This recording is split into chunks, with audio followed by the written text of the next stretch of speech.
This is my trial and error. Bawal pala ang tatluhan na pechay sa isang cup sa hydroponics. Kasi hindi sila masyadong lalaki. Kaya diretso gulay na lang sila. Diretso kaldero.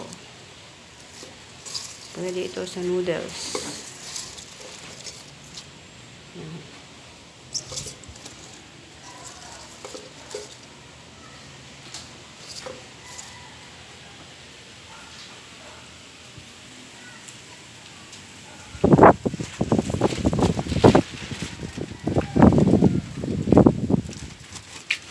Ito, yan. Binawasan ko na yan.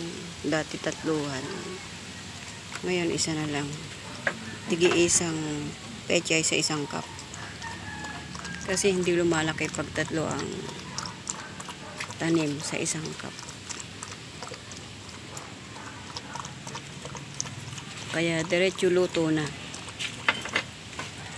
Ready to cook ang mga reject.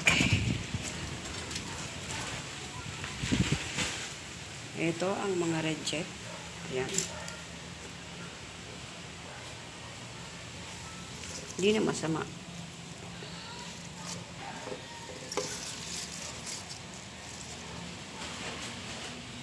Okay, that's it.